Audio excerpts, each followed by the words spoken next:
ஆஸ்திரேலியாவில் இருக்கிறார் சிவகார்த்திகேயன். இந்த மாத இறுதியில் தான் அவர் சென்னை திரும்புகிறார்.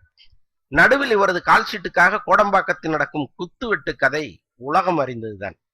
குறிப்பிட்ட மூவரில் ஞானவேல் ராஜா போக மற்ற இருவரிடமும் நான் கை நீட்டி முன்பணம் வாங்கவில்லை என்று திட்டவட்டமாக தெரிவித்து விட்டார் சிவா. எஸ்கேவுக்கு ஆதரவாக ஒரு கூட்டமும் மேற்படி தயாரிப்பாளர்களுக்கு ஆதரவாக வேறொரு கூட்டமும் இயங்கி வர ரெமோ படத்தின் விநியோகஸ்தர்களில் ஒருவனான திருப்பூர் சுப்பிரமணியம் போட்ட சேம் சைட் கோல் சிவகார்த்திகேயனை அதிர்ச்சிக்கு ஆளாக்கி இருக்கிறது.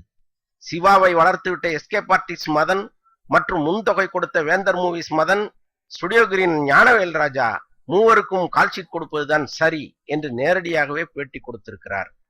திடீரென அவர் நாக்கு மாறியது ஏன், அல்லது அவர் சொல்லுவதுதான் சரியா என்பதெல்லாம் இனிமேல் விவாதிக்கப்பட வேண்டிய தனி புலனாய்வு எபிசோட். இந்த விவகாரத்தை பற்றி பேசிய அவர் அப்படியே போகிற போக்கில் விஷாலையும் போட்டு உருட்டி தள்ளியதுதான் ஆஹா ஓஹோ. இது ஒரு கட்ட பஞ்சாயத்து, இதில் நான் தலையிட விரும்பவில்லை என்று விஷால் சொன்னார் அல்லவா.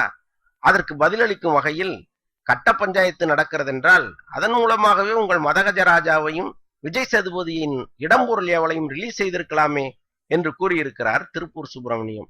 நாரதர் கழகம் அதுலதான் உருளுது உலகம்.